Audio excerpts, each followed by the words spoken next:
towards my car insurance, Yeah. my phone bill. Yeah. So I kind of thought, just skip the dishes in the meantime. It's just Yeah. a quick thing, and Yeah. I can make my own hours. and I can do Absolutely. that. That's one of the things I love about I the job. know. Yeah. Love it. Like, it's just, if I ever have to go back to like a real job, I'm gonna be in know, trouble. right? It's like, I know. I know. What are we gonna do? I know. I know. It's I like, think I have about to like be on in your school. Like I'm gonna have to be up at 6, 7, 8 o'clock, and I Right. don't wake up till 11 now. So like just even the routine of trying to get back into that is gonna be enough. Which means you're a night owl. Yeah. Right. Yeah.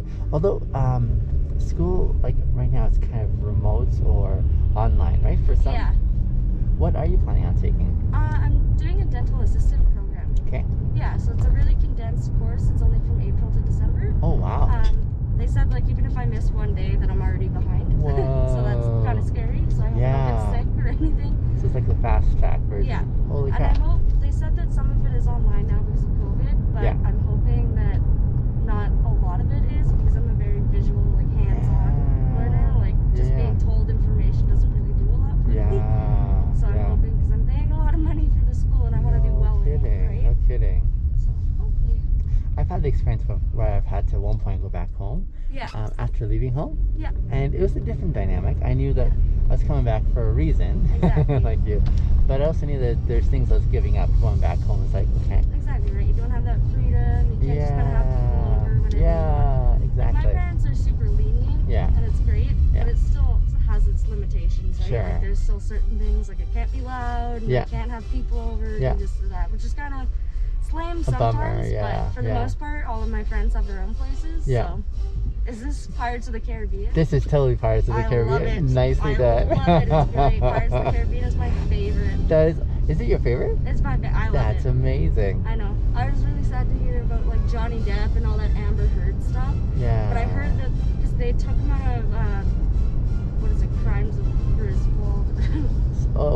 Yes. Yeah, something like that. Yeah. That's totally the wrong title, but yeah. That's the Harry Potter theme. Yeah. Yeah, right. And I've never seen either of the two that are out. Yeah. But I heard that they were taking him off of those because of that stuff. Okay. But they weren't taking Amber Heard off of like Aquaman or anything. Yeah. But because of Johnny Depp's fans, the corporation or production is now thinking about bringing him back on. Really? Which I think is great, because she's the one that abused him. Yeah. And then now, I don't know if you've heard about all this Marilyn Manson stuff, but all his exes are accusing him of beating them and this kind of stuff. And now Amber Heard has just said, yeah, like Marilyn Manson abused me too. And I was like, oh, you're just hopping on the bandwagon. See, I haven't been able to keep up with this story at all, so I just know that there's something going on there, but I did not know what was going on. So he was being accused by his former partners of abuse, is that right? Yeah, okay. But in every victim statement, it was actually him that was being abused by her. Yeah. And but so I follow too much of that stuff, because on my Snapchat I have Daily Mail. Okay. Right? So I just go through all those articles and then I get so lost. I actually took off my social media recently because I get too trapped in that stuff, and I found myself really obsessing over other people, like my boyfriend's exes. Like I constantly stalk their Instagram, and I'm like, oh, this is way too much. So, just unhealthy. Yeah, no, I've totally heard about this dynamic where it totally gets, like, it affects your way of life, right? It affects your mental peace of mind. Yeah, and you don't ever notice it, right? It's like, when I used to get bullied in elementary school and middle school and stuff, my mom always taught me to laugh at yourself first, because then they can't laugh at you back, right? If you make fun of yourself, nobody can make fun of it first. Yeah. But then that's now transitioned into me just making self-depreciating jokes constantly. And then I don't notice it, then I feel bad about myself, and I'm like, why do I feel bad? Because every joke that comes out of my mouth is at my expense, right? Even about stuff that people would probably never make fun of me for, but I think they will, so I just start by saying that. Okay. I got some thoughts. I'll share them in just a sec. I think for me, when I went back on social media, I've been off of social media for like 15 years. And why I left, back when I was on there, it was just Facebook once upon a time. That was back then today. But I think I left because I was like, I don't really resonate with the way people communicate anymore, like just the follow, the like kind of thing. Didn't really do it for me, and I was like, I like this much better. I see you. One-on-one action, and you get a lot more tone and emotion, right? Like Absolutely. It's so easy to misinterpret tone over like text messages and this kind of stuff. 100%. Yep. And then totally. Like even my boyfriend and I will text, and one of us pick that person because you can get the sarcasm, you can get the tone behind it, right? So one of the really big things that challenged me to come back on, amongst other things, I'm gonna turn that down here, was I was challenged by, could I like do what I do with people online? Yeah. That was one of the things that I was like, that's a really good challenge. I'd like to try that. So that's why I went back on in the first place. And going back on, I knew that I was going to give up something which I'd come to really value, and that was my privacy. Yeah. Meaning, like once upon a time back in BC where I grew up, I was well known in my little community. Well, I was well known in my city, and I enjoyed that. Yeah. I felt like I had finally my taste of being famous or popular, and it's like been there, done that. Now I love being here in Calgary where no one knows me, right? No one knows you, nobody knows your story. But going back online, I was like, I know that this is gonna be the sacrifice, one of the significant sacrifices, because when I put myself out there, when I put my content out there, there are going to be those who are going to check under the hood, say, is this person like who they say they are? Exactly. And so the best way, right? And so the best way that I knew how to prepare for that part, even though I knew I was going to give up what I really valued most, was to lead with my whole story, kind of like what Eminem did in 8 Mile. Yeah, at the end there, you know. Yeah. Along those same lines, where it's like, if you guys are gonna follow me, then you're gonna need to know exactly what you're signing up for. Because I have lived that life where I give a really good first impression, I think. Yeah, no, absolutely. You're doing great so far. But I think the shocking part is when people find out about my past. And that's why when I was like, I've done that far too long, and now I want everyone to know exactly what they're getting when they get me. And so I led with my whole... If you're upfront and honest about it, then nobody has any dirt to dig up.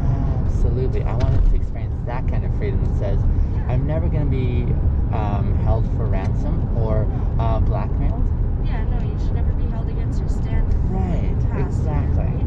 Yeah, so along those lines, that's why I really appreciated being able to have this opportunity to say, okay, this is me, and well, what I stand for. Exactly. So all that was really meaningful for me. So when I came back on here, I have felt that sense of, well, those who have said, actually, yeah, you're not my cup of tea, I'm like, that's great. We have an honest establishment. Exactly.